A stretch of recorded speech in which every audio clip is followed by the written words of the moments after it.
Boa tarde, sejam muito bem-vindos. Estamos realizando agora o segundo evento do Centro de Estudos de Direito Alemão e Comparado, SEDAC, da Universidade Maurício de Nassau, Unidade Graças. A Uninassau Graças promove esse evento de hoje com o nosso palestrante Igor Beltrão. E quem é Igor Beltrão, que eu nunca ouvi falar? Igor Beltrão é doutorando em Direito na Universidade Federal de Pernambuco, professor de hermenêutica, filosofia do direito, enfim. Ele é advogado e toda a sua formação jurídica foi na Universidade Federal de Pernambuco, já há algum tempo. Um antigo rival meu, por que não, né, nos antigos processos de seleção, mas alguém que tem muito a acrescentar. Ele tem estudado muito Carl Schmitt e algumas teorias alemãs sobre o direito. Então, antes de qualquer outra coisa, apenas agradecer a participação de cada um aqui. Lembrando, essa palestra ficará gravada para a posteridade também e para que outros alunos possam acompanhar, alunos que não estão podendo acompanhar nesse momento atual simultâneo, né?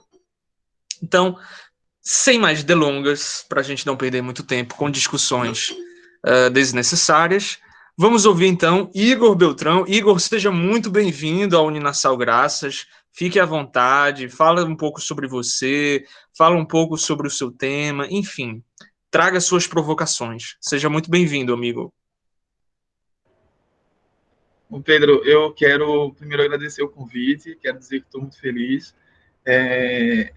Realmente é um prazer estar aqui com vocês todos, né? Dizer que essa amizade é uma amizade sincera e que apesar dessa rivalidade, né, de estarmos ali concorrendo às mesmas vagas, né? Não necessariamente a mesma vaga, porque não era uma vaga só, mas nós estávamos ali numa participação conjunta mesmo, numa ajuda, no apoio mútuo, sempre se informando, sempre procurando saber como é que estava, quer dizer, uma amizade mesmo que se construiu nos corredores, ali enquanto a gente ia se conhecendo. E uma admiração também, né, que tenho, vocês têm um excelente professor, um cara que estuda muito, ele diz que eu estudo, ele estuda muito mais do que eu, é um cara com uma preparação, uma bagagem enorme, e que vocês têm um prazer imenso, uma honra grande de terem como professor. Então, assim, eu agradeço e vou começando a falar um pouquinho sobre, então, Carl Schmitt, e sobre mim um pouco. Eu, como o Pedro falou, meu nome é Igor, eu sou doutorando em Direito pela Universidade Federal de Pernambuco, mestre em Direito pela mesma universidade e graduado em Direito pela UFPE também. E atualmente eu trabalho com sempre as nossas pesquisas, minhas pesquisas com as pesquisas de Pedro são na área de teorias do direito contemporâneas e teorias da decisão jurídica. E é por isso que a gente tem assim esse encontro com autores alemães, eventualmente, porque tem tudo a ver, né? Primeiro eu peço que vocês naturalizem um pouco o fato de eu estar com uma pastilha na boca, que realmente minha garganta não está muito boa, então eu preciso, até para não tossir tanto, consumir essa pastilha, que naturalize também o fato de ter uma árvore de Natal atrás de mim, apesar de ser 25 de fevereiro, além da preguiça de tirar, o Natal está logo aí, né? A gente ainda está nesse isolamento, e é muito mais prático você manter uma árvore de Natal de um ano para o outro. E é uma coisa tão bonita que acho que a gente deve naturalizar mesmo a presença dela. Entrou aí meu xará, Igor Bessa. E aí, peço, então, feitas essas colocações, o meu contato com o Carl Schmitt foi um contato interessante porque eu não sei bem exatamente onde ele começou, porque, na verdade, Carl Schmitt estava muito ali nas minhas leituras, estava ali muito nas minhas leituras de teoria do direito, e como um contraponto a Kelsen, era e é um autor muito polêmico, e eu adoro autores polêmicos, e adoro aquilo que é diferente, que o pessoal não gosta muito, ou que tem uma certa aversão. Eu acho que esses são muito produtivos. Às vezes, nesses autores, que não é o caso, óbvio, precisamente assim por dizer, de Schmitt, um cara um pouco mais afastado, vamos dizer assim, dos grandes debates. Infelizmente, tem retornado agora como autor muito procurado por motivos que a gente não gostaria de estar vivendo, mas é um cara que tem suas polêmicas e provavelmente um cara lido com muito enviesamento e lido pouco. Assim como Kelsen também, né? Kelsen também é um autor que o pessoal fala muito dele e lê pouco. Infelizmente, eu tenho certeza que não é o caso de vocês, porque vocês têm um grupo de pesquisa dedicado ao direito alemão, e aí eu penso que vocês estudam muito Kelsen. Então, assim, mas é um cara que, com ele, tem uma série de debates importantes, porque esses autores, às vezes, vêm, você retoma esses autores que são um pouco mais, vivem ali numa espécie de ostracismo, às vezes aos quais eles mesmos se impuseram, no caso de Schmitt também, houve, a partir de um certo momento, ele simplesmente para de escrever, ele simplesmente se isola. Eles têm pontos muito interessantes. Essa visitação, de novo, a esses autores que a gente pensa que já estão esgotados é muito importante. Principalmente porque as teorias deles se renovam, essas teorias não param no tempo, né? Elas são usadas de outras formas para a gente trazer debates atuais. E aí, primeiro de tudo, que eu quero dizer é que Carl Schmitt não é um autor em que a gente possa acreditar que vai haver nele aquele ideal de constitucionalismo que a gente espera, que a gente pensa. Você não vai encontrar nele uma defesa do liberalismo, uma defesa dos direitos humanos, uma defesa de uma democracia participativa. Não. Esse respeito às diferenças, a gente não vai encontrar isso em Carl Schmitt.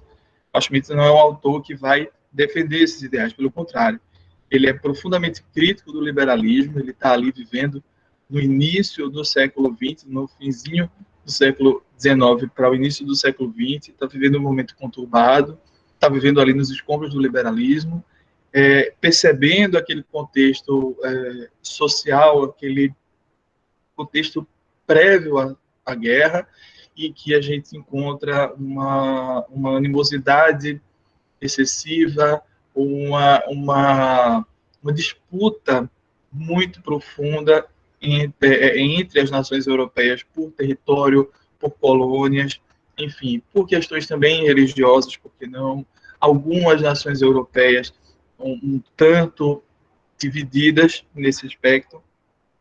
Então, ele está ali num ambiente um tanto hostil. Isso a gente pode entender dele. E a ideia dele, então, ele, além de ser profundamente crítico desse liberalismo, segundo ele, mascarava, na verdade, apenas uma questão de fundo mais temerosa, mais violenta. Ele vai duvidar da capacidade da democracia de nos dar um panorama mais tranquilo, por assim dizer, das coisas, né? O foco do pensamento de Carl Schmitt, assim como outros autores, entre outros autores, né, é o enfrentamento de pessoas e grupos políticos. Então, isso está na base do pensamento de Carl Schmitt. Essa ideia de belicosidade, essa ideia do conflito, é um solo a partir do qual Carl Schmitt fala, que está muito relacionado ao ambiente.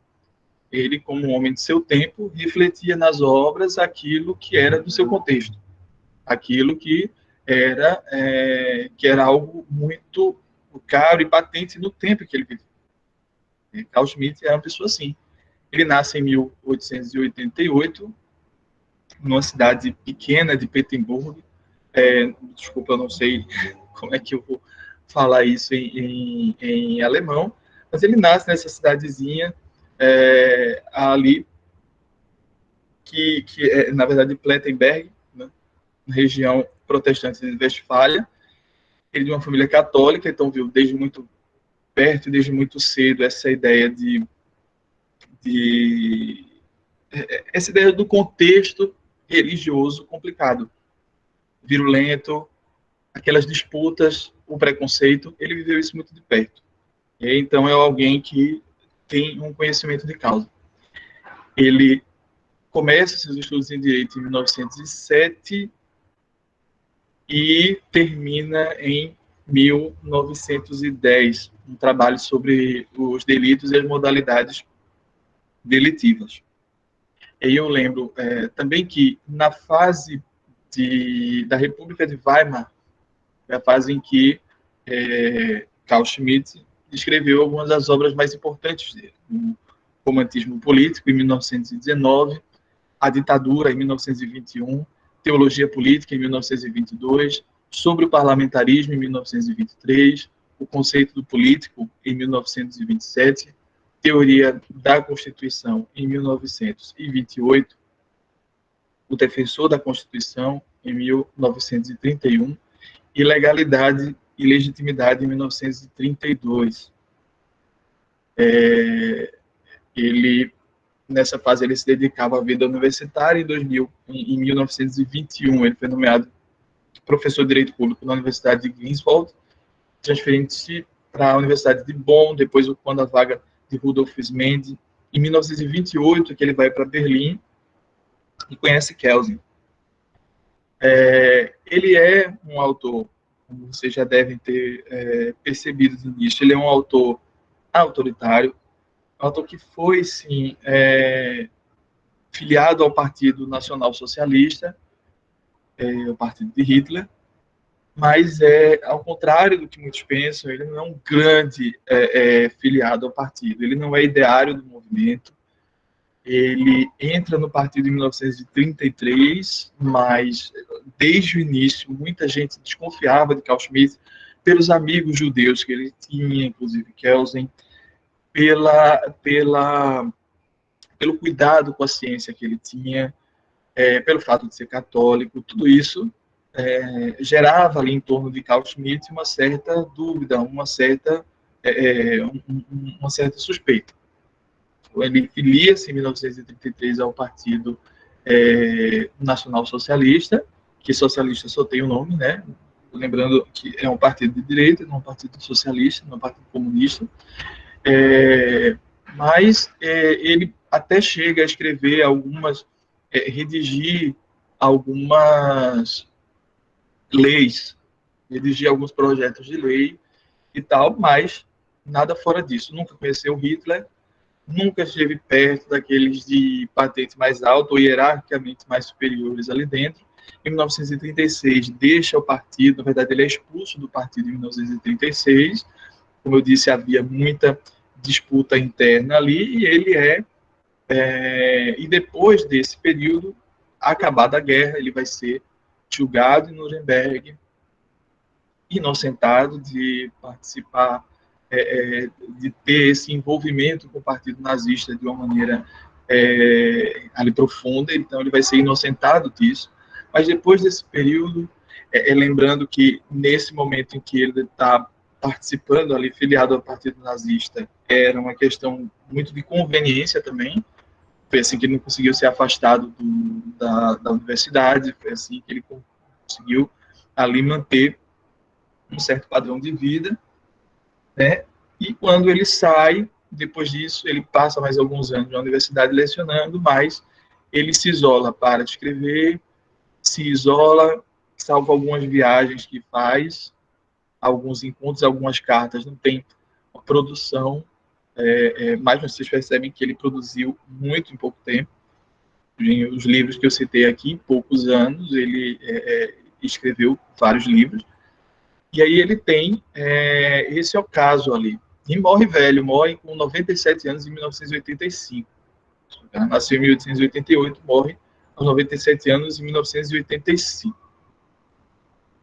Então, qual era o contexto de Carl Schmitt? O contexto dos escombros do liberalismo, a proximidade com a guerra, disputas territoriais, disputa por colônias, um contexto em que ele era um protestante, aliás, ele era um católico numa província protestante de Westfália, um contexto de animosidade e preconceito, é um cara que tinha uma visão das coisas baseada naquilo que vai ser o grande,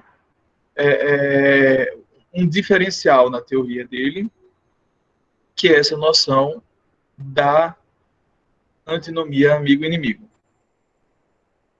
A ideia é de ver o tempo inteiro e por trás de uma relação política e como base, não exatamente como essência, mas como um critério de diferenciação do político, essa ideia do amigo-inimigo, dessa relação amigo-inimigo. Para Schmitt, o que estaria no solo da política seria um embate constante entre indivíduos, entre grupos que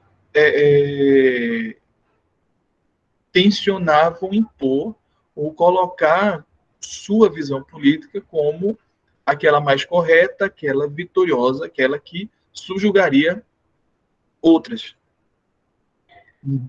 Antes mesmo do fundamento de uma soberania, antes mesmo do fundamento de um Estado, antes mesmo do fundamento de uma Constituição propriamente dita, seria esse conflito, e esse conflito poderia, claro, chegar às raias da violência mesmo, podia encontrar a guerra, esse seria o último estágio desse conflito, que seria um conflito permanente, eventualmente latente, que não em todo momento ali se colocaria com toda essa sua cara, mas estaria por trás e por baixo de todo de toda uma construção que viria depois desse Estado ou desse grupo político que assumiria o poder. Nessa ideia, Carl Schmitt entendia que essas relações de amizade tinham a ver com relações de identificação mútua com as mesmas ideias. Essas pessoas estariam ali, seriam pessoas e grupos que estariam ali unidos em torno de convicções comuns, de ideias comuns, e principalmente de uma ideia comum de como seria ou deveria ser o Estado, como deveria se dar a convivência social, quais os valores, quais os grupos, quais os movimentos que deveriam ter espaço nesse desenho. Uma ideia também de estética da política social e da formação do Estado.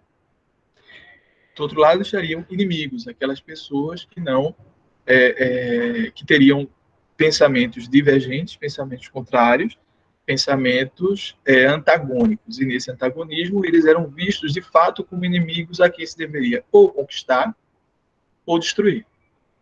Então, ou a ideia seria, uma vez vencido no campo político, uma vez vitorioso no campo político, conseguir a agregação desse outro lado, ou destruí-lo, ou desarmá-lo e subjugá-lo. Então, haveria essas duas posições aí. Então, essa ideia, ela permeia a própria noção de Estado e de soberania de Carl Schmitt. O que é que ele pensa? E aí, o que se diz é que ele examina o político a partir dessa relação de amigo e inimigo, que não é uma relação, e aí eu lembro de novo, não é uma relação que diz que a política, em essência, é uma relação de amigo e inimigo. Mesmo porque a política é mais complexa do que isso. Mas o que Carl Schmitt tenta é isolar a política e mostrar o que ela tem no detalhe de diferente de outras esferas, como a da moral, do direito, da religião. E que a relação política subjaz uma relação de amigo e inimigo. E que esse seria um critério, provavelmente, analítico. O critério de Carl Schmitt, quando ele identifica esse antagonismo amigo-inimigo, é um critério analítico. Ele tenta analisar a política a partir desse critério. E não como se isso fosse a essência ou totalizasse a política. Isso é importante a gente colocar. Mas qual é o problema de Carl Schmitt? O problema é que ele tem uma visão de mundo. Ele vive num contexto e tem uma visão de mundo que ele uma visão pessimista, é chamado um pessimismo antropológico. Ele tem uma visão que ele universaliza. Então, é uma visão própria de Carl Schmitt, que ele universaliza como se isso fosse o critério distintivo da política por si. Então, essa ideia de belicosidade, de uma eterna desconfiança mútua, de um conflito sempre latente entre os homens, seria a base do seu entendimento sobre a política, a base analítica do seu entendimento sobre a política, e nos tempos que se passaram, no passado, o que ele enxergava era só isso em toda parte. Ele enxergava que nos últimos 4 séculos, ele divide os 4 últimos séculos da Europa em fases e em momentos em que ele identifica sempre essa disputa, sempre essa animosidade, sempre esse brutalismo e sempre essa guerra constante. Sempre essa tentativa de subjugar, de ocupar o lugar do outro na política. Então ele toma esse contexto como uma universalidade. Ele entende que sempre foi assim e que sempre vai ser. E que essa é a nota distintiva da política, com esse pessimismo antropológico. E a ideia de Schmitt é assim, porque ele parte do que seria um realismo político. A ideia de Schmitt é procurar na realidade social, procurar na realidade que ele pode observar. E, portanto, é uma aproximação, de certa forma, sociológica, assim como era a aproximação de Kelsen, embora Kelsen tenha tido mais cuidado, a meu ver, na aproximação que ele faz sociológica dos eventos e dos fatos. Ele tem essa aproximação sociológica dos fatos, partindo de Max Weber. Ele tem essa ideia de identificar o fato nu, que a gente vai chamar de fato nu. Isso, essa realidade pura da coisa. O que é que de fato acontece. Não o que estaria numa possível idealidade, mas aquilo que ele pode identificar. O que é que acontece de fato na sociedade, para além de uma teoria filosófica, política, jurídica, que não explica nada, que é estéril, ou que é por excesso formalista. A ideia é de observar um realismo político. O que é que de fato acontece, como é que a coisa funciona na realidade. Partindo disso, ele identifica esses incêndios por toda parte, ele identifica essa conflituosidade inerente e deduz que dali a política pode se diferenciar dessas outras esferas. E a partir dessa dedução, ele entende que a política é isso, e que, na verdade, a tentativa e a fundação do Estado é nada mais, nada menos do que a vitória de um grupo sobre o outro, a imposição das ideias desse grupo que formam uma constituição e que mostra aos demais como isso deve ser, como isso deve valer. Quem quiser se adequar, quem quiser vir para junto, chegar junto, compor essa união, vem, mas se não, aceita ou é subjugado. A ideia de um soberano é sempre a daquele que vai impedir que esses antagonismos se levantem e entornem o caldo político ali e façam com que, de novo, um outro grupo, ou aquele grupo que foi subjugado, tenha chance de voltar. Carl Schmitt vai dizer que, no parlamentarismo, a ideia é quando você tem a maioria, a ideia é sempre a busca da maioria, lembrando que ele é um profundo crítico do liberalismo e crítico do parlamentarismo. Aí, de que forma for, pode ser a partir das ideias, mas também e principalmente a partir da corrupção, a partir do dinheiro. Qualquer semelhança com a realidade é advinda do realismo político de Carl Schmitt, eventualmente, né? E a partir disso, fechar, através da lei, fechar a porta para aqueles que ficam atrás de si. Cancelar seus poderes, dificultar suas vidas, impor suas vontades, impor as leis que lhe beneficiam, inclusive às vezes em detrimento de outros, como, por exemplo, uma reeleição que antes seria proibida, passa a ser admitida, porque para essa ideia de perpetuação do poder e para a ideia de fechar a porta política para um outro entrar. Então, vejam que essa é uma visão que perpassa essa teoria política de Schmitt. Então, a Constituição nada mais seria do que esse documento que plasmaria, onde essa conformação vitoriosa se plasmaria e a partir da qual emanaria o seu poder, o seu querer.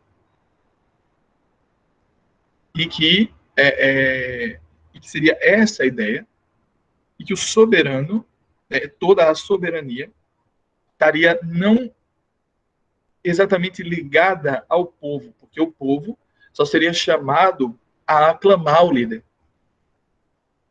A participação do povo estaria antes. Ela aclamaria, esse povo aclamaria o líder, apoiaria esse novo poder nessa fase, mas depois, numa democracia, numa espécie de democracia, ou numa espécie de regime de representação, esse povo sairia de campo e quem de fato dominaria seria o soberano. Tudo bem que a gente tivesse ali um ordenamento, mas o que Carl Schmitt entende por soberania não é necessariamente o que está plasmado na Constituição. Percebam, a crítica que Carl Schmitt fazia a Kelsen era, principalmente, além do excesso do formalismo, a de que o direito não poderia jamais impor a si mesmo. Somente o direito não era capaz de se impor por si mesmo aos cidadãos. O que ele dizia de Kelsen é que esse excesso de formalismo, essa ideia de direito, essa ideia bonitinha de direito, fazia nada mais do que separar algo que separar o direito de algo que estaria na sua base, justamente a política e esse antagonismo. O direito, então, estaria desnutrido dessa carne, que seria esse confronto, esse enfrentamento político, ou essa vontade soberana, estaria despido dessa carne, e essa carne seria só o direito seria esse amontoado de ossos, em faltava sangue e carne. Para a gente usar aí uma metáfora. O direito não saberia se impor a si mesmo, e quando o direito era visto apenas como esse conjunto de normas válidos por esse procedimento, por terem passado por um procedimento, isso, na verdade, escamoteava uma relação que estava muito antes e estava muito atrás, que seria a dessa política, a desse antagonismo, a dessa estrutura prévia. Então, esse caráter decisionista, que eu já vou explicar do que se trata, esse caráter decisionista do direito, em Kelsen estaria afastado do direito. Caberia retomar esse pensamento, caberia retomar essa ideia de que o direito não se impõe por si só. E quem impõe o direito é justamente aquele que tem a soberania de fato. Lembrem do realismo político de Carl Schmitt. Aquele que conseguiria impor a sua vontade. E aí que vem o exemplo do caso de exceção de Carl Schmitt. Quer dizer que o caso normal é aquele caso em que a norma se aplica. A norma tem a ver com normalidade. A Constituição e as leis, elas são escritas com base em algo que já aconteceu, que se divisa no horizonte e, portanto, se quer sancionar, resguardar, proteger. Essa é a base, essa é a ideia. Mas isso para um caso normal. A exceção não apenas confirmaria a regra e confirmaria o direito, e o fato de que ele adere a uma situação normal, a situações normais, como também mostraria quem de fato manda no Estado, que de fato é o soberano. E a exceção, e aí a célebre frase de Carl Schmitt de que soberano é aquele que define sobre o estado de exceção. É aquele que não só decide se está diante de um caso de exceção, como também, diante de um caso de exceção, decide sobre ele e nele. E perceba que, muitas vezes, para garantir o direito. Se o direito ele se aplica a situações normais, normatizadas, previstas ou, de certa forma, previstas, né, ou já acontecidas e, portanto, normatizadas, a exceção, e o direito ele anda nisso, a exceção não haveria para ela regra nenhuma, não haveria norma a aplicar num caso de exceção.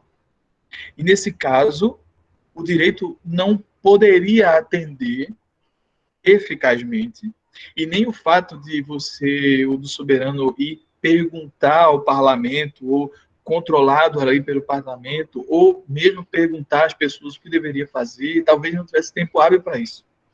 O soberano precisava decidir, e precisava, numa situação em que ele precisava decidir rápido e de maneira inovadora, mostrar poder e orientar orientar a nação, orientar o Estado no sentido de sair da situação de exceção, suspendendo o direito em defesa do próprio direito. Ou seja, em defesa de que, uma vez suspenso, depois de suspenso, passada a situação de exceção, ele pudesse de novo vigorar, pudesse de novo se aplicar. Então, nessa situação de exceção, ela não era exceção porque ela não era normatizada previamente. Ela é uma exceção porque ela precisa de uma resposta rápida, uma resposta objetiva, para a qual os trâmites numa democracia representativa e numa situação, por exemplo, parlamentar, isso poderia acontecer. Nessa situação, o soberano é que decidiria, nesse momento, ou seja, identificaria o estado de exceção como uma exceção. Lembra que estado de sítio e estado de defesa, no exemplo brasileiro, não são exemplos de estado de exceção. Apesar de ter esse nome, no estado de sítio e estado de defesa já há previsão disso.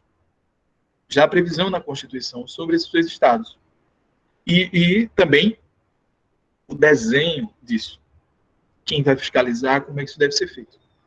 O estado de exceção é algo que não estava previsto. Uma situação tal que não poderia ter sido divisada e para a qual o direito não tem resposta nenhuma. Eu não sei aqui, até para a gente quebrar um pouco... Eu não sei se vocês conhecem um anime famoso. Se vocês não conhecem, vocês deveriam conhecer. Akira, que é um anime, na verdade ele é um filme japonês de 1994, eu acho. Interessante ali sobre fim da guerra e um mundo bastante uma situação pós-apocalíptica praticamente. E eu não vou aqui me demorar nisso, mas ele está na Netflix para quem quiser assistir. Chega uma situação tal em que eles enfrentam um perigo real, iminente, e que o exército não consegue ali debelar. O tempo inteiro as soluções são discutidas por uma espécie de parlamento, do qual participa um general, e esse general, e a partir de um dado momento, esse general quer agir, mas não pode. E diante dessa recusa, o parlamento simplesmente o tira de campo, o substitui. A situação vai passando e chega um momento em que o conflito é inevitável e é preciso tomar uma decisão. E esse general simplesmente, junto com apoiadores, junto com aqueles que eram seu pelotão, enfim, e outros, decide, não, vamos agir. A gente precisa destruir este mal. E aí não importa o que o parlamento pense, eu estou assumindo agora eu estou assumindo os caminhos do país. E aí ele reúne, o exército se une a ele, portanto não há mais nada que o parlamento possa fazer, e ele ali marcha para destruir esse mal, que é muito mais complexo do que isso. Se vocês tiverem curiosidade e gostarem disso, vocês assistem. Mas é mais ou menos nessa ideia. E aí vocês lembram da ditadura no país, no momento em que se queria, através do Supremo, impedir certa violência, mas que o Supremo entendeu que, diante de canhões, A lei era apenas uma pena, era apenas uma escrita, e que ali não havia heróis, não havia leões para resistir a esse poder, a essa força. Era uma força concreta que se impunha à forma do direito. Baseado nessa ideia e baseado nesse exemplo, o soberano seria alguém não com força política necessariamente, percebam, não necessariamente a força política, não necessariamente ele foi investido de poder e de soberania por uma constituição, mas alguém que detém de fato a força para se impor, tem pessoas que com ele caminham e que o apoiem, e que, numa situação de exceção, de crise grave, e que o direito não atende, não prevê, ela se arvora na posição de soberano e decide sobre o que vai fazer. E decide os rumos do Estado e enfrenta, enfim, a situação como se mostra. Então, essa figura de soberano, esse estado de exceção mostraria, de fato, quem seria o soberano, porque essa pessoa, de fato, detinha o poder de decidir sobre o estado de exceção e fazer com que a sua decisão política se impusesse na realidade, para além de toda norma jurídica.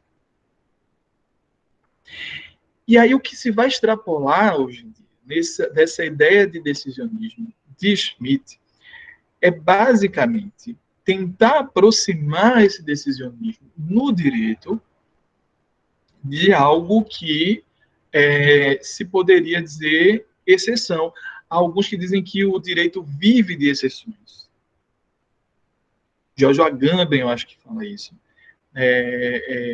Falar ele fala, né, mas não sei se exatamente se a gente pode se aproximar desse conceito exatamente com a profundidade que eu estou falando aqui de Schmitt, tá? Mas eu não vou me arriscar nisso.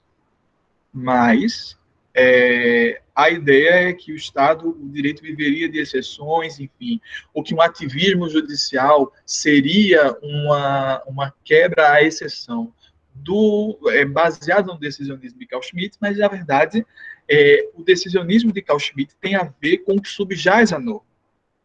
E essa ideia de decisão soberana como aquilo que não funciona dentro do direito. Quando você identifica a partir de... quando uma decisão, uma fundamentação jurídica podem ser levadas podem ser relidas e redirecionadas para um fundamento, e que você pode encontrar um fundamento na lei, ou pelo menos aquela discricionalidade que a lei permite, você ainda está no direito. A exceção vem quando a situação não está lá no direito. Então, não é fácil a gente fazer esse transporte do decisionismo, dizer que o direito é decisionista a partir de Carl Schmitt nesse sentido. Tá? É um risco. A gente não pode fazer isso. Esse decisionismo está por trás, está no político ainda, do direito. Mas existe no direito algo, no nosso direito, para a gente aí se aproximar do nosso contexto, que é o julgamento por equidade. No julgamento por equidade, a solução não está dada. Percebam que a autorização para a decisão por equidade está na lei.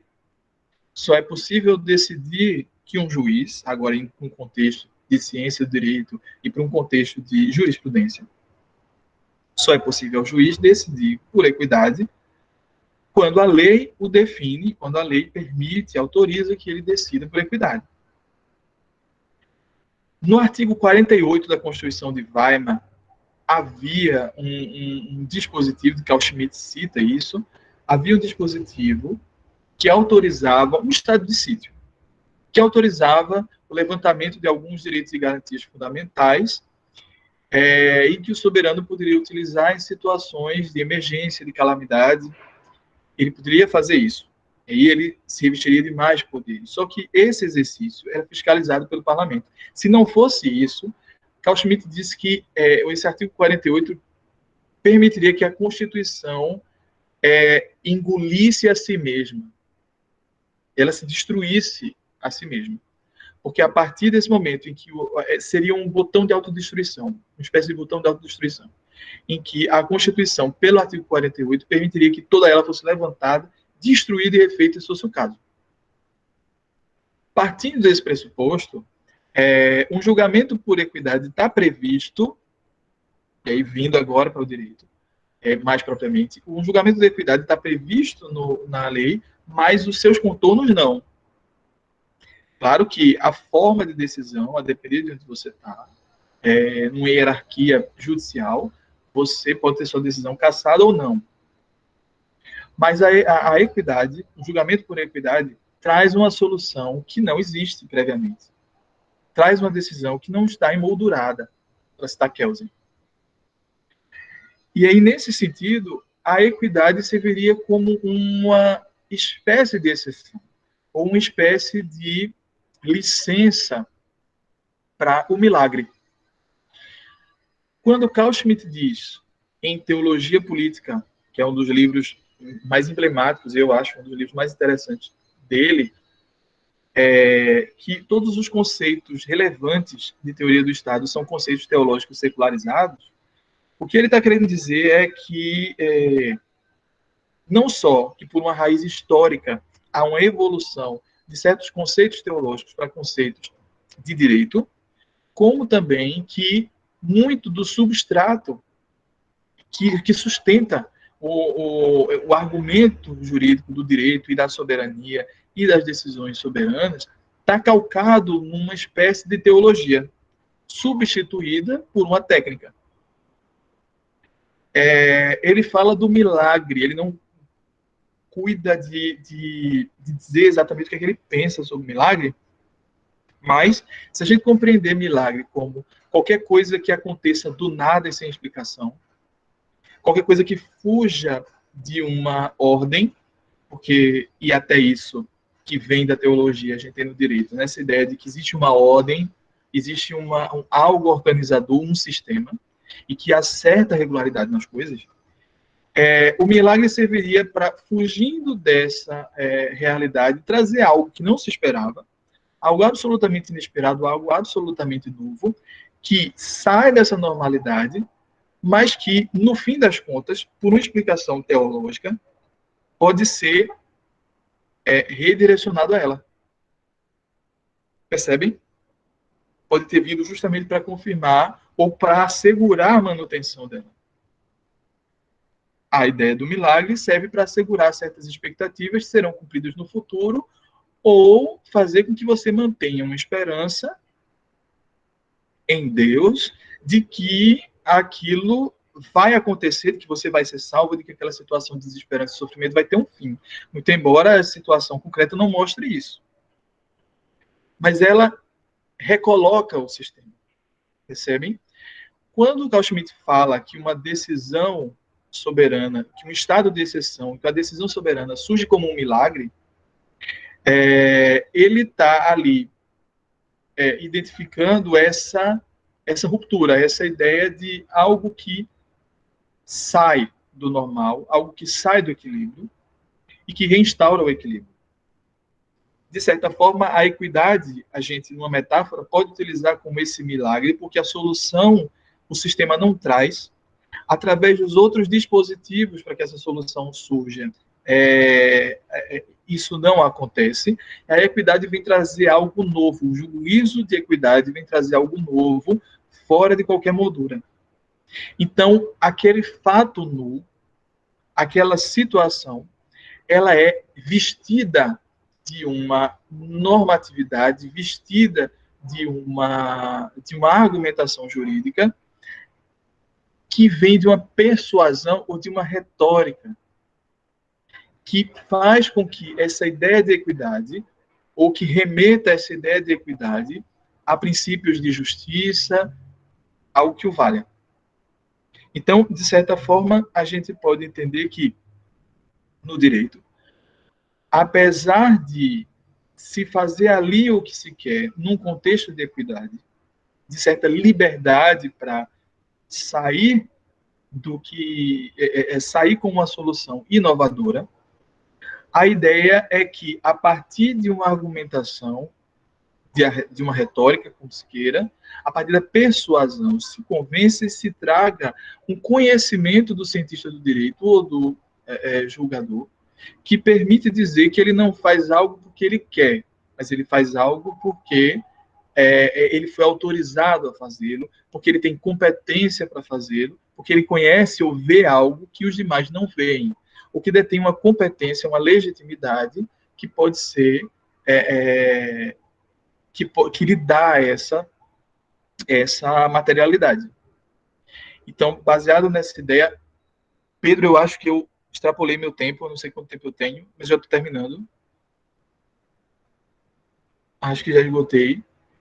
Tranquilo, pode Mas, seguir. assim, tá, já vi que teve gente que levantou a mão ali, mas nessa ideia, a gente percebe o quê? Que a gente não pode fazer essa redução propriamente dita do decisionismo para uma decisão jurídica, mas se a gente for tentar pensar o milagre, como a gente está tentando fazer aqui, como uma decisão jurídica que sai do direito, como e essa retórica e esse argumento como algo que reveste de uma explicação teleológica e de raiz teológica, essa ideia do direito por si mesmo, a gente identifica que essa relação, que a gente pode fazer essa relação por um outro caminho. E isso ajuda a gente a explicar como é que funciona o milagre, como é que funciona essa teologia em Carl Schmitt, e como é que isso reconduz a questão política e a questão do direito, e faz com que a gente consiga explicar como é que essa relação se dá e quais são os objetivos próprios desse tipo de relação. Como é que o direito consegue muitas vezes ir além do que ele deveria ou do que ele poderia, se revestindo de uma espécie de legitimidade e trazer como algo, trazer como esse algo inovador, que eu lembro que às vezes a própria decisão jurídica ela pode ser antijurídica, ela pode ser contrária à lei, e apesar disso se manter jurídica. Como é que essa exceção ela pode trabalhar para reinstaurar o direito?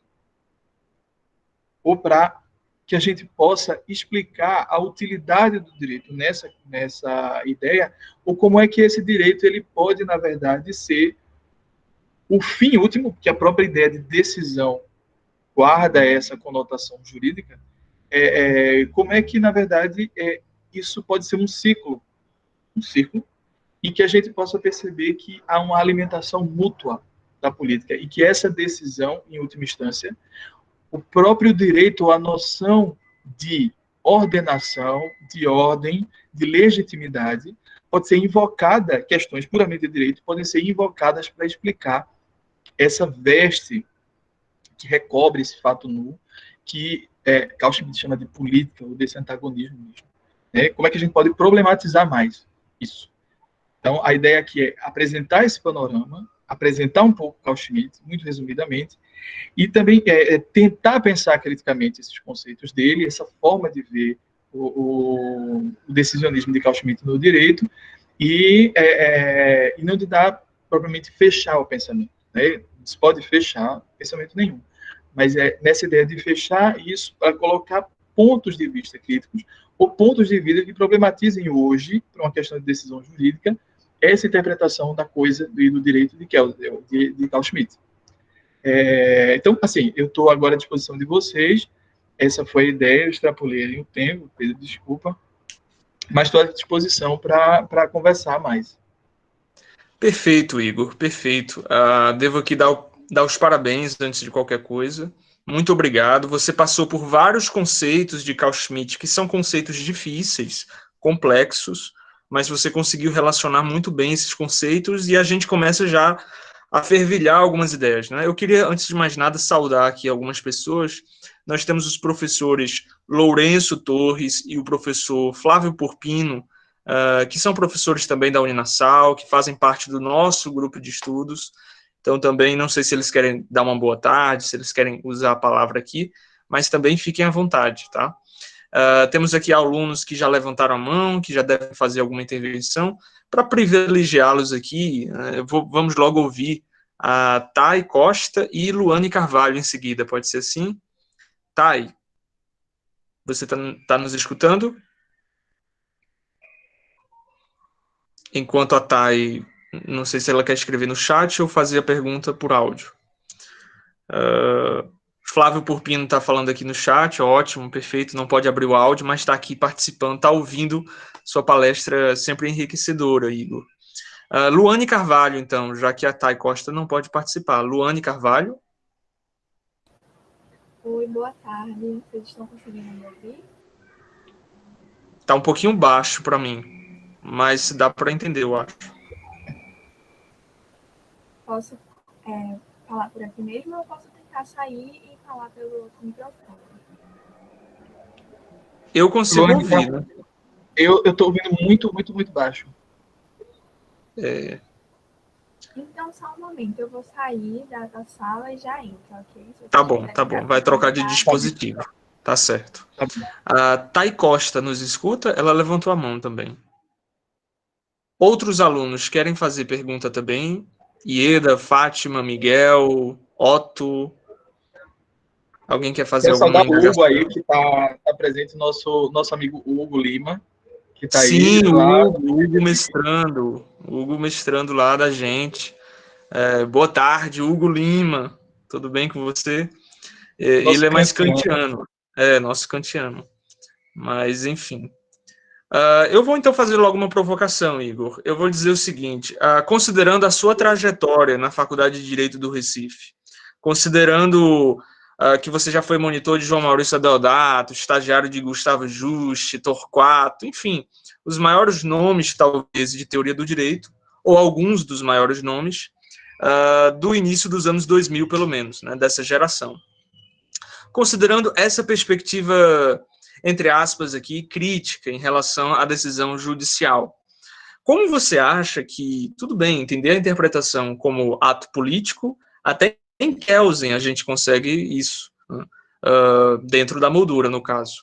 Mas considerando não apenas a interpretação prática de aplicação do direito, e também a interpretação científica, o papel da dogmática jurídica, como é que você acha que Carl Schmitt, a teoria decisionista dele, pode colaborar de algum modo com as perspectivas atuais de pesquisas empíricas sobre decisão judicial, essa preocupação que nós comungamos sobre alguns tribunais, não vou citar o STF, mas alguns tribunais que, porventura, acabam exacerbando, né, e ultrapassando, excedendo alguns limites.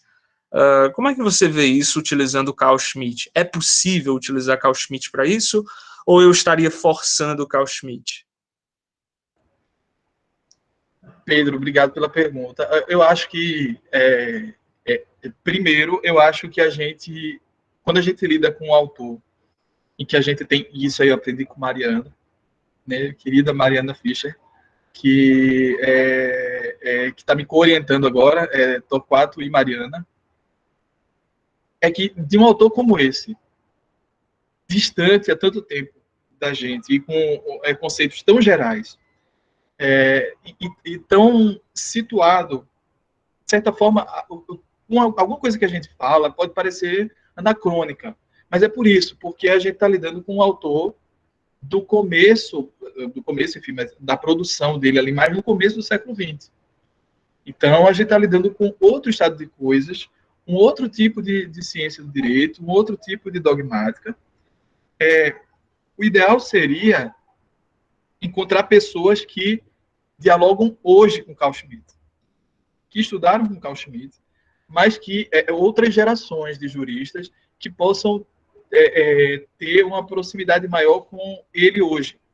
Alguém que se utilize da teoria, novos schmittianos, né, para usar nessa ideia de novos adornianos, de novos hegelianos, essa ideia de trazer quem de novo está trabalhando com isso. Mas eu acho que Schmitt, ele ajuda a gente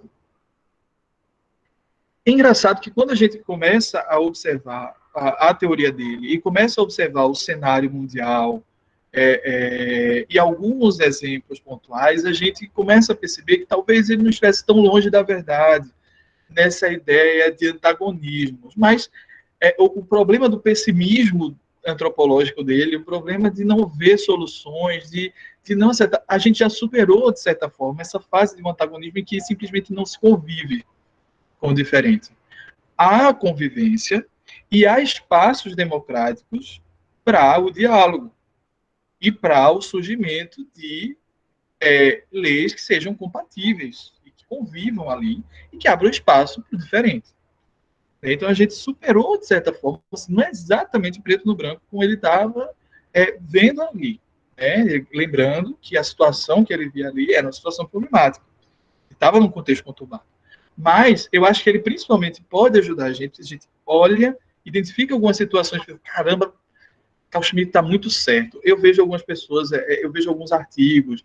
Eu lembro que ano passado, por conta de Bolsonaro, e até de Temer, acho que antes disso, o pessoal começaram a surgir artigos sobre Carl Schmitt, enfim, e tal, mas é claro que houve um cuidado de lidar com isso, mas foi ainda uma aproximação muito direta e que às vezes poderia parecer muito forçada de Carl Schmitt, entendeu? Eu acho que a ideia, eu acho que o principal de Carl Schmitt, e aí a gente pode partir dele e ir avançando com pessoas que estudaram ele mais para frente, é alertar a gente. Para que Carl Schmitt serve? Com a crítica que ele faz ao parlamentarismo, ao liberalismo, ela não é uma crítica que você possa jogar toda no lixo. É claro que quando ele fala, parece que não se salva nada. Mas quando ele vem com uma crítica do parlamentarismo e quando ele vem mostrando para a gente que a própria Constituição de Weimar abria espaço para arbítrio, abria espaço para a violência do direito, a gente pode pensar isso, a gente pode tentar encontrar no ordenamento jurídico esses espaços de arbitrariedade.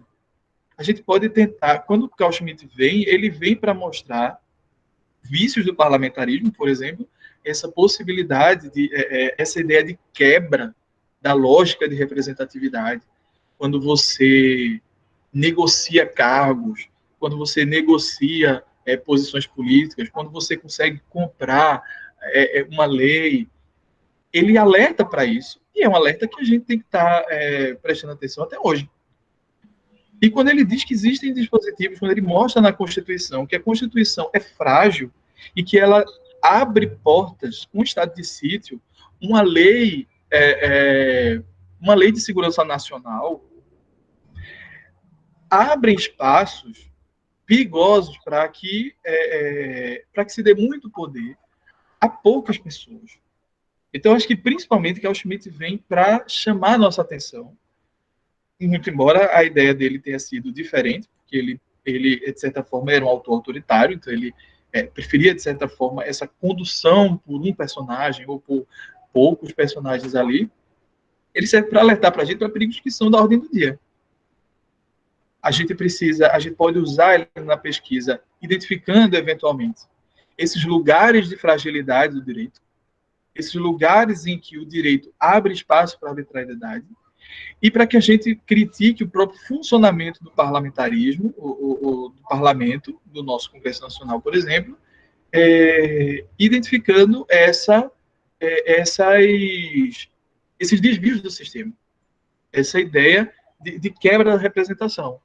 Já tem gente teorizando aí sobre inconstitucionalidade por quebra de decoro. Pedro Lenza fala em inconstitucionalidade por quebra de decoro. Carmen Lúcia, recentemente, teve uma situação em que ela usou isso como se o fato de, se você conseguisse descobrir, você certamente já deve ter visto isso, mas basicamente, se não viram ainda, é basicamente a ideia de que se você puder provar que uma lei ela foi promulgada e votada, e ela é fruto de corrupção, de compra de voto, de um mensalão, por exemplo, ela seria inconstitucional por quebra de decoro. É claro que Pedro Lenza vai aprofundar isso, mas ela seria inconstitucional porque ela fugiria, haveria um desvio ali, uma quebra de decoro, ela teria sido fruto não de deliberação e não de uma votação ali lídima, né? Ela seria fruto de uma arbitrariedade, de uma compra. Então, eu acho que isso. Carl Schmitt chega para chamar a nossa atenção para o que a gente não quer. A gente não quer que Carl Schmitt tenha o que ele quer ter, o que ele quer ver. Mas, quando ele faz as críticas, a gente deve prestar atenção nas críticas e seguir com essas críticas, renovar essas críticas, para tornar o direito cada vez mais seguro a essa arbitrariedade que Carl Schmitt traz. Acho que esse seria. Perfeito. Acho que o Luane gostaria de complementar, parece que nossas perguntas eram relacionadas, ao final de contas. Então, Luane Queiroz, está podendo falar agora? Sim, agora Luane, sim. Vocês... nos Oi? Perfeito, Agora perfeito. conseguem Agora me vai. ouvir? Ótimo. Agora consigo. Boa tarde, professor Pedro. Boa tarde, professor Igor. Me chamo Boa tarde, Luane. Luane. Queria dizer que fiquei muito feliz com a escolha desse tema pelo SEDAC. Agradecer também pelo professor em ter aceitado. Particularmente feliz porque eu também pesquiso Schmitt aqui no SEDAC e também no meu PIBIC pela Universidade de Pernambuco. Então, imagine a minha felicidade aqui em ouvir um debate tão expressivo. Uma nova Schmittiana aí, ó. Eu não diria assim. Mas tento encontrar congruências entre a tese de Schmitt e especificamente o período em que eu estudo, que é o Estado Novo. E a minha pergunta vai meio direcionada por esse caminho. Então, assim, no debate sobre quem seria o guardião da Constituição, a gente sabe que a posição autoritária de Schmitt em defender a supremacia do chefe de Estado, isso é claro. Mas o que me chamou a atenção é que o Schmitt alega que Kelsen havia criado em sua teoria, no debate em quem seria o guardião da Constituição, uma ferramenta antidemocrática para lidar com a jurisdição constitucional na figura do tribunal aquém do judiciário. Sobre isso, o professor acredita que essa tese poderia ser transladada para o ordenamento jurídico brasileiro hoje, ou se não hoje, dado essa explanação para a pergunta do professor Pedro, se em algum momento da nossa história constitucional foi possível, dadas as diversas referências que tivemos da doutrina de Schmitt no Estado Novo, por exemplo. Porque, mesmo como você disse, hoje essa atribuição pode soar anacrônica. Mas no período da década de 30, de certa forma, houve esse diálogo, por vezes sutis e por vezes de forma bastante expressa nos discursos jurídicos. Esse diálogo entre Brasil getulista e Alemanha. Eu queria saber se ainda pode ser aplicável hoje ou se em algum momento da história constitucional ela foi possível ser aplicada. Mais ou menos isso. Obrigada. Luane, obrigado pela pergunta. Eu vou também comentar aqui, pessoal. Eu vi que vocês comentaram, e Roberto e Félix, eu vou também responder vocês. Luane, eu acho que sim. Eu acho que esse debate ele é um debate importantíssimo e é um debate, acho que nesse momento é um pouco arriscado. Porque a gente está numa situação de polarização muito difícil, complicada. Qualquer tipo de reforma na Constituição, nesse nível, seria complicada, porque a gente tem, por assim dizer, uma... Sem querer fazer crítica a uma pessoa específica, até porque a gente está dentro de um contexto, e uma pessoa que não governa sozinha. A gente está dentro de um contexto complicado, principalmente de um Congresso que quer salvar a própria pele. A gente está num contexto de autodefesa do Congresso. Essas investigações, Lava Jato, trouxeram muita coisa à tona. Quase todos têm um processo ali para chamar de seu. E numa situação de polaridade, numa situação de anormalidade, de pouca, ou de uma democracia sufocada por certos interesses, não seria o momento de pensar pensar assim, mas não seria, de repente, o momento de efetivamente colocar à frente um projeto como esse. Mas esse tipo de projeto seria interessante. E aí a gente entra numa coisa que o professor Christian Lynch, professor de Direito, professor de História do Direito, fala muito. Desde os anos 30, até antes disso, a gente tem uma disputa sobre quem seria o poder moderador no Brasil, entre o Exército, entre as Forças Armadas e o Judiciário. O Judiciário teria um conhecimento e legitimidade que o tornariam uma espécie de poder moderador na interpretação da Constituição, de dizer, digamos, qual é o caminho que a Constituição aponta, de interpretar a Constituição, e as Forças Armadas como esse poder, como essa força, poderia se impor, e que, de certa forma, guarda o país, de certa forma, protege o país e seus limites, enfim, garante a ordem. Então, essa é uma disputa antiga, e ele fala disso muito melhor do que eu, e ele tem uma série de artigos sobre isso. E ele publica muito no Facebook dele. Se vocês querem seguir o professor, ele publica muito notas, assim, ele escreve muito coisas curtas sobre o contexto nacional. Mas é fundamental essa pergunta porque seria um instrumento salutar por um motivo. E aí eu falei essa ideia do judiciário e dos militares para dizer que, de repente, um tipo de Constituição, ainda que a gente tivesse uma espécie de corte constitucional como essa, não era garantia de que a gente ia ter mais paz, ou, de repente, que a gente não teria um golpe de Estado. E aí eu falo judiciário, na verdade, impropriamente, porque essa corte constitucional estaria fora da organização do judiciário. Estaria fora da organização do judiciário e seria composta por grandes nomes, grandes teóricos. Kelsen foi um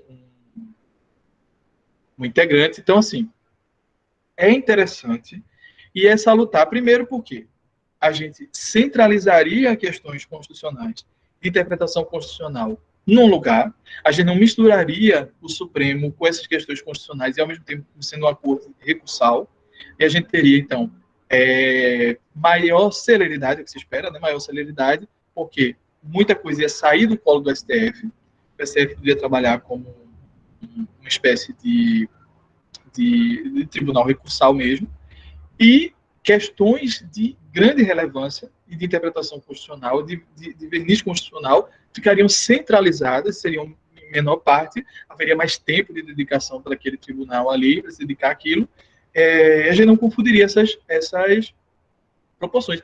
Muitas vezes porque quando você encontra uma organização que é recursal e ao mesmo tempo julga questões constitucionais, essas questões às vezes se misturam.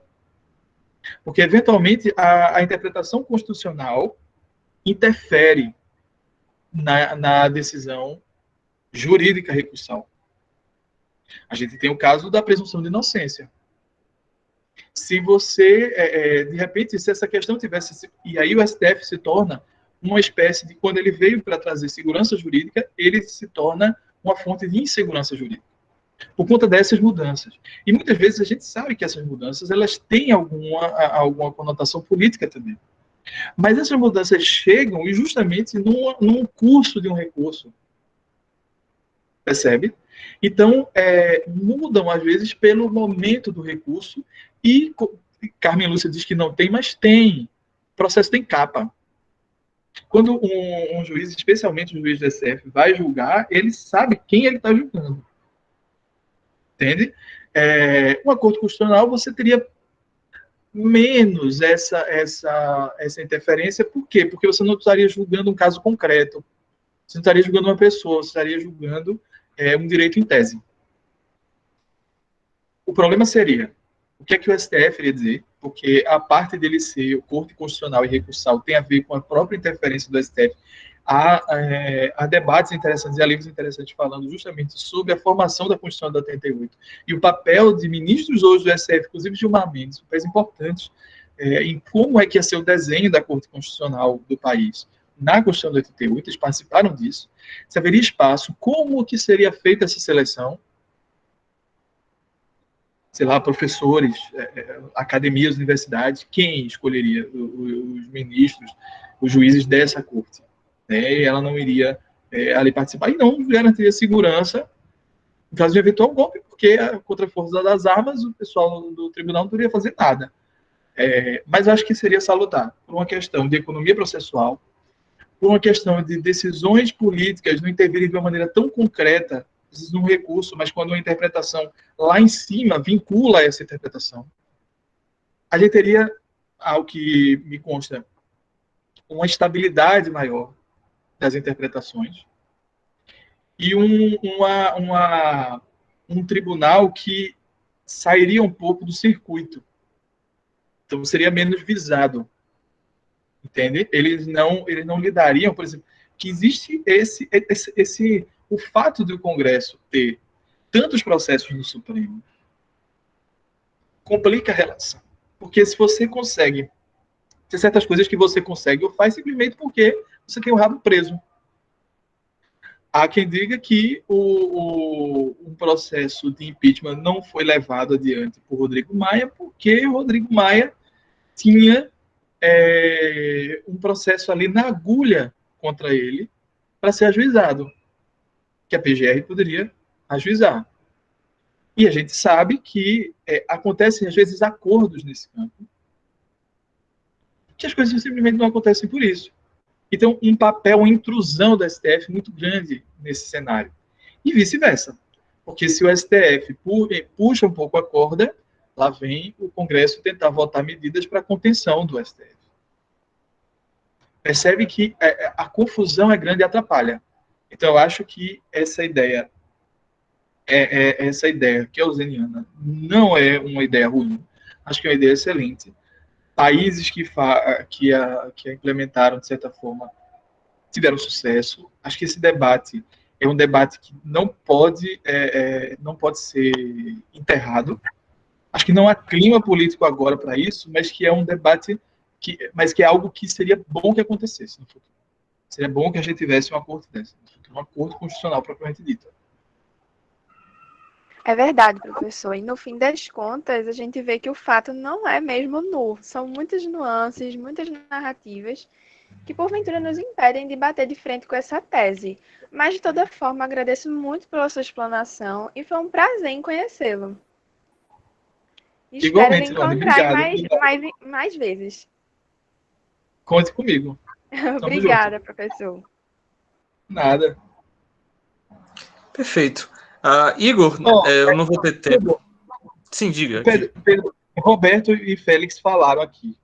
Pronto. Você pode responder em bloco as duas questões. Pronto. Então. Vou responder em bloco. Roberto diz o seguinte: o fato nu que Cal exemplifica, olha, íntimo, Roberto é íntimo de Cal Schmitt. Cal exemplifica o que de fato acontece na sociedade. Podemos observar essa análise próxima ou distante da atual realidade do Brasil. E Félix diz: Hannah Arendt foi contemporânea de Schmitt, e Hannah Arendt, maravilhosa. E ela tem uma frase muito conhecida: vivemos tempos sombrios onde as piores pessoas perderam o medo e as melhores perderam a esperança. Posso dizer da contaminação da filósofa por Schmitt? Bom, primeiro, Roberto, de fato, a gente pode... Quando a gente o fato nu, esse realismo político de Carl Schmitt é algo que a gente precisa, acho que, exercitar. A gente precisa sair da teoria. É claro que a gente precisa de muita teoria para não falar bobagem ou para não falar o que outros já falaram antes, para não inventar a roda, entendeu? A gente precisa de muita teoria, a gente precisa de muita análise para se aproximar dos fatos. Mas a gente precisa que os fatos informem essas teorias. Se as teorias não se adequam aos fatos, alguma coisa está errada. A gente precisa rever as teorias. Muitas vezes a gente tem grandes análises muito abrangentes sobre a situação do país, sobre a situação econômica, que não são revestidas de dados. A gente tem artigos e artigos que não são acompanhados de dados. Então a gente não tem exemplos. Ou a gente tem exemplos pontuais que confirmam o que o autor está escrevendo, mas que no fim das contas são poucos exemplos que não dá para você estender. Então, Schmitt estava certo na análise, no modo de se aproximar dos fatos, ou pelo menos na intenção de se aproximar desse fato nulo. Mas ele errou quando ele se aproximou desse fato nulo e quis transformar isso e quis generalizar isso. A prática ela tem que estar sempre acompanhada da teoria, mas a teoria tem que estar sempre acompanhada da prática, senão se há um descolamento. Então, a gente pode sim, ela precisa, essa análise do fato nulo, ela não só está sempre próxima, porque o que Carl Schmitt fala é um risco constante que a democracia vive, é um risco constante dessa contaminação, não só pode ser trazido para a nossa realidade atual, como precisa ser. E a gente precisa analisar a situação atual com os olhos na teoria, mas sem também deixar de observar a prática. Acho que sim. E Félix, Hannah Arendt, ela quando ela fala essa frase, é um pouco difícil trazer essa frase como esse pensamento como algo que sintetiza o tipo de pensamento dela. Mas uma coisa que Hannah Arendt estava muito preocupada era justamente com essa ideia do autoritarismo. Justamente o que ela estava tentando combater, e aí falando num sentido mais geral, era justamente essa. Hoje mesmo eu compartilhei uma citação dela, assim, essa ideia de totalitarismo, de encerrar a democracia e de encerrar as diferenças em algo indiferenciado e construir blocos. De certa forma, se a gente fosse trazer para hoje essas bolhas, e que se um líder autoritário ele consegue envolver, ele consegue separar e se manter com um certo núcleo, e todo ele tenta isso, uniformizar os pensamentos e as práticas, fazer com que o Estado seja uma grande bolha, e isso é Carl Schmitt, em que os vitoriosos gozam de um Estado desenhado como que eles pensavam, e que os demais ou se aliam ou são destruídos, ou subjugados. Hannah Arendt está no pensamento contrário disso. Ela está fazendo o diagnóstico do tempo. Vivemos tempos sombrios onde as melhores pessoas perderam o medo e as melhores perderam a esperança, porque ela está falando desse cinturão de igualdade que está se impondo, dessa ideia de destruir o diferente e de não permitir certas vozes dissonantes da democracia e pressupostos da democracia que tenham espaço. Ela está falando do totalitarismo como algo que suprime essas vozes, e aí ela está fazendo esse diagnóstico de tempo, pensando, eu não diria que ela estaria contaminada por Schmitt, mas ela estaria fazendo o diagnóstico de tempo, como Schmitt fez, só que eles têm pensamentos contrários sobre o que deveria ser o ideal de um Estado, e como é que deveria ser formado esse Estado. E acho a análise perfeita nisso. E aí Fátima perguntou, professor, como Carl Schmitt veria hoje no que diz respeito ao limite da decisão judicial dentro do ordenamento jurídico positivo, repercutindo não apenas no campo hermenêutico, mas sobretudo na validade e aplicação do direito.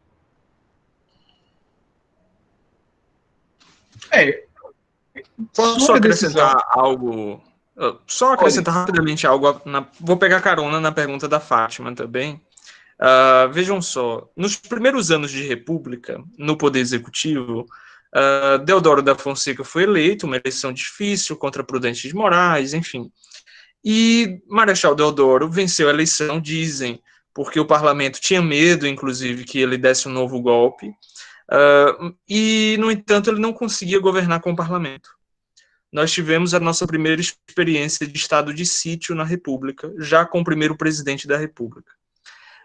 Só que, no entanto, aquele estado de sítio, ele, pouco tempo depois, na verdade, seria um dos últimos atos de Deodoro, porque, enfim, Custódio de Mello ia apontar os canhões para o Rio de Janeiro e Deodoro da Fonseca acabou renunciando. O que eu quero dizer com isso, e fazendo agora a associação com a pergunta de Fátima, às vezes uma decisão judicial pode parecer válida, pode parecer aplicável, pode ter força de decisão judicial.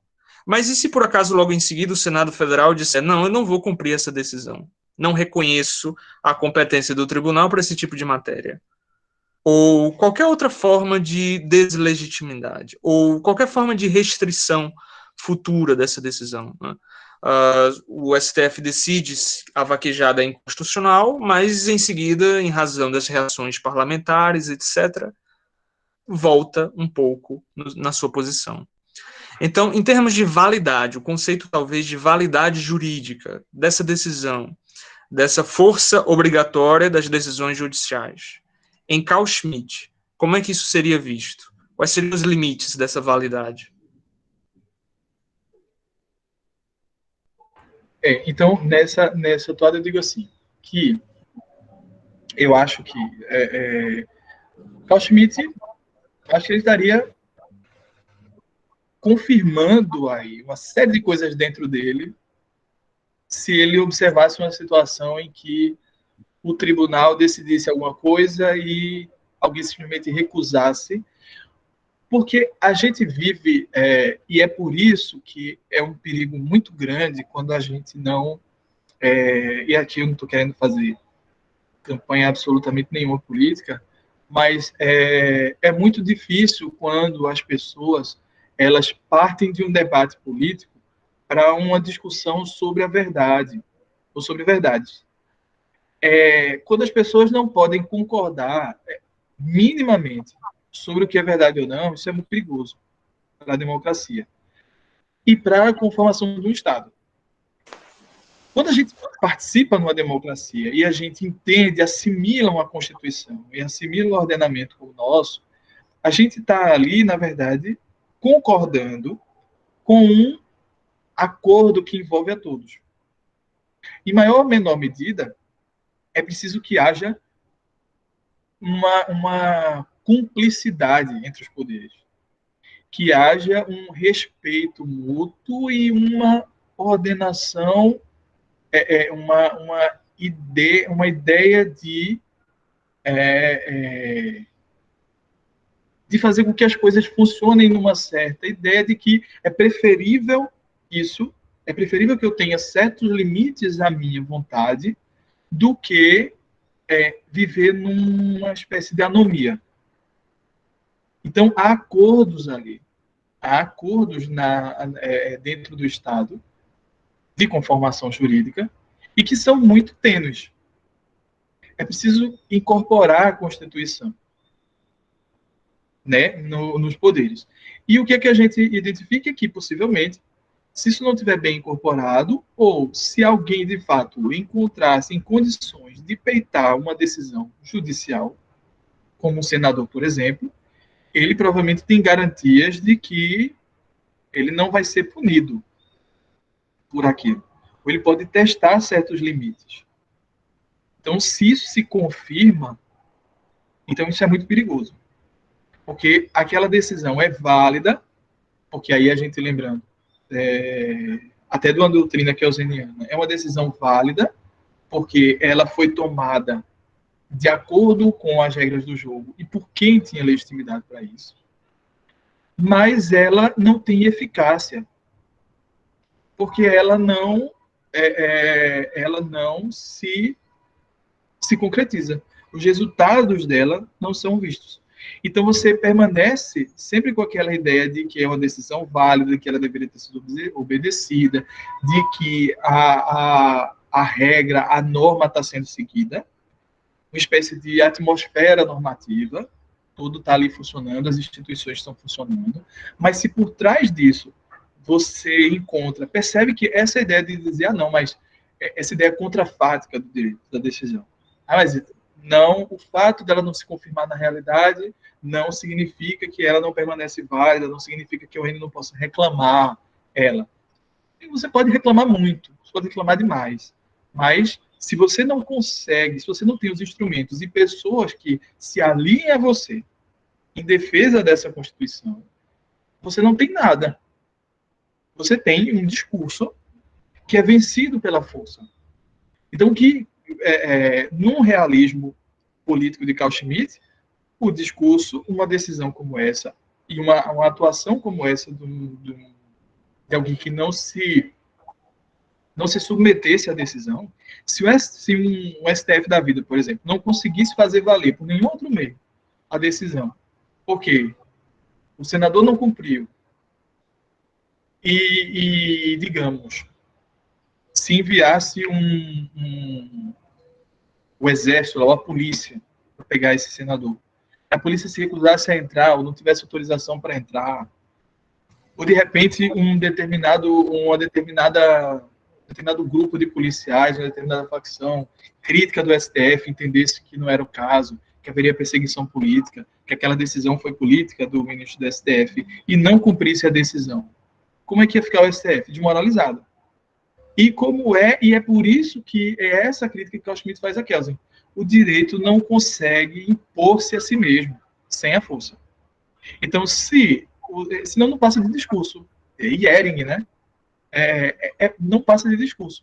Então, é uma decisão válida, sim, mas é uma decisão que mostra exatamente quem é que de fato tem poder e quem é que de fato, no caso, não tem. Então, se aproxima muito da análise de Schmitt, do realismo político, nessa ideia de que de que esse mundo, esse céu, ele depende de certos acordos e de uma certa condução democrática, de uma certa cultura democrática. E se ela não for mantida por todos, ou pelo menos se não por aqueles que têm de fato o poder de subverter essa ordem, a gente está muito ferrado. Muito ferrado. Muito bom. Félix, ele pediu que eu estendesse o questionamento à Luane, não sei se ela quer acrescentar alguma coisa, mas enfim, se ela quiser também tem toda a palavra. Antes de qualquer outra coisa, a gente está caminhando aqui para o final da palestra, e eu diria, inclusive, Igor, que, assim, tua palestra, tuas falas, tuas respostas foram uma verdadeira aula magna aqui sobre Carl Schmitt, né? Então, muito obrigado pela tua participação hoje, não posso deixar, por mais que eu seja repetitivo aqui agradecendo, mas preciso agradecer, tá? É realmente muito interessante. Luane, não sei se ela nos escuta, se ela quer fazer algum acréscimo sobre o que ela entende do conceito de validade, aplicação do direito em Schmitt, não sei, mas ela também fica à vontade, ela não tem a obrigação de responder, né? Quem tem a obrigação de responder é Igor. E, enfim, alguém quer fazer mais alguma pergunta, alguma provocação, ou algo nesse sentido? Eu tenho algumas divergências, alguns comentários, mas isso daí depois, quando a pandemia passar, a gente conversa na mesa de bar, é mais interessante também. Não sei se vocês querem... exatamente. Professor Lourenço, não sei se quer fazer algum comentário, enfim, se já está satisfeito também. Professor Lourenço, que é um retórico aqui na Uninasal, viu, Igor? Foi orientando do mestre João Maurício também, enfim. Acho que de Torquato também. Acho que de Torquato também, né, Lourenço? Ou não? Perfeito. Então, exatamente. Temos aqui pessoas de outras instituições, pessoas de outros estados também participando. Muito obrigado pela audiência aqui. E, enfim. Professor? Oi, Otto. Quer falar alguma coisa? Pode falar. Posso fazer um questionamento ao professor Igor? Pois não. Última participação, então, para a gente encerrar. Vamos fechar com... Como é que se diz? Com chave de ouro, né? Enfim. Vai. Primeiramente, eu gostaria novamente de agradecer ao professor Igor por essa participação aqui no SEDAC, né? Eu não sou um estudioso em Carl Schmitt, mas refletindo aqui sobre a sua exposição, eu entendi que nós temos a decisão jurídica, nesse caso, e essa decisão jurídica pode ser um ato para constituir o direito utilizada, né, pelo soberano. E, ao mesmo tempo, em uma análise democrática da situação, essa decisão pode ser utilizada para efetivar um direito positivado, formalizado, posto.